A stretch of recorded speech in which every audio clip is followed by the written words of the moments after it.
after 10 o'clock. I'm Nana Acquit. This is Ben Leo. Very good morning to you. We're also joined, by the way, by journalist and broadcaster Dawn Neesom and broadcaster and author Amy Nickell-Turner in the studio. Once again, another week goes by and I'm outnumbered by the ladies.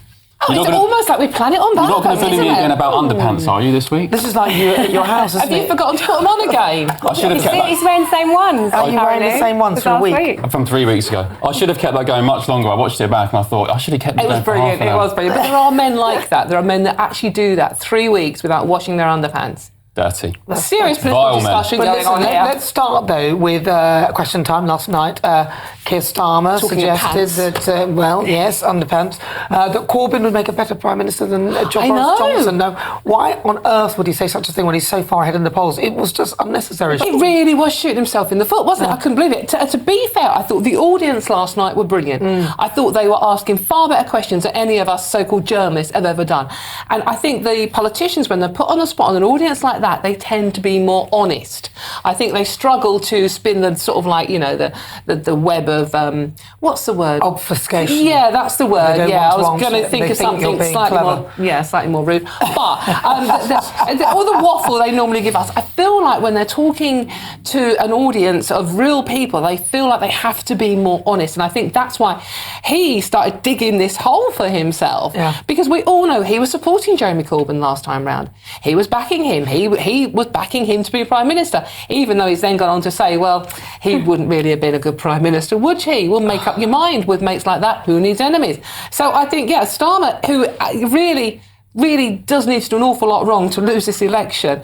That wasn't a good performance last night. It was a really difficult position to put him in, isn't it? And throughout this campaign, I guess Jeremy Corbyn has been a bit of the Achilles heel for Keir Starmer. Because how could a Labour leader not support a Labour leader? Like, it just wouldn't make sense. But it's just a muddle he's got himself into. All he has to say was... The question is a muddle. I mean, he can't possibly say, oh, yes, I think that the Conservative Prime Minister would have been a better candidate. He has to stand by the principles of his own party.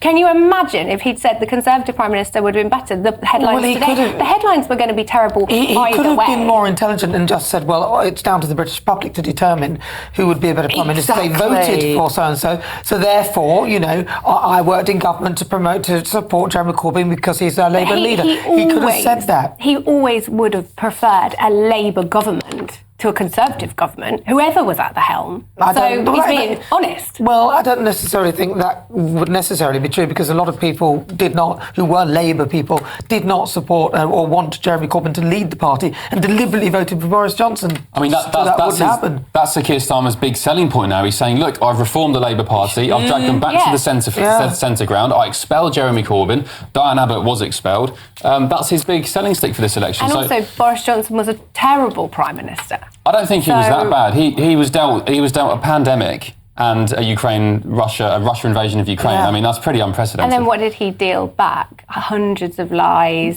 defending Chris Pincher, the most horrendous Brexit deal that even Nigel Farage says is an awful Brexit deal. Yeah, but so he wasn't a great Prime Minister. It's more the application of the Brexit deal. It's more the application of Brexit that I think Nigel's more concerned about, as in the freedoms that we have within the current deal are not being used in any case, which is one thing that we all look at and say, well, why on earth not? But before we move on, everyone likes to now say, oh, well, look what's happened with Brexit, Nigel Farage. Would you believe Nigel Farage when look how Brexit stand out? Guys, Nigel Farage hasn't been in government. He's not been in number 10. So how could he pull the strings and architect Brexit? When it comes, I think, Ben, when it comes to who's the worst Prime Minister, I mean, I'd like to nominate David Cameron. He was the one that took us into the Brexit referendum. He didn't have to do that. He did that because he felt like he had to do it because Nigel Farage would do it. I think that was being a bad Prime Minister. Well, it depends if you see Brexit as a mistake or not. Well, a good Prime Minister, he said he would have a referendum, he on it, and he did what he said he was going to do. Yeah, but he didn't have to, and I think he was pressurised into that by Nigel Farage, and that is not a man that's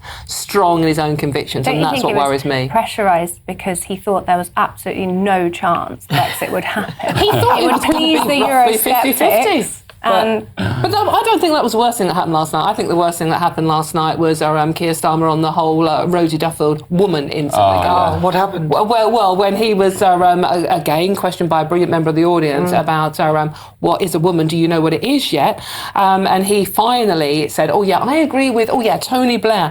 He actually said in an interview at the weekend that women have vaginas, men have penises. And he sounded like a 5-year-old speaking up in a grown-up restaurant. Yeah, absolutely. But the thing that annoyed me about that one in particular, Nana, was the fact that he was saying, that man over there was right in defining what a woman is, but a woman doing the same job, well, she was a bit toxic about Rosie Duffield. I think Keir Starmer's got a thing with women. Do you think that his performance is seriously eating into his so-called poll lead that we keep seeing? Because every time he seems to speak, he does himself damage. I know Rishi Sunak is just as bad, let's be honest, but Rishi Sunak in everybody's mind has already lost. There's nothing there. That's what the polls say.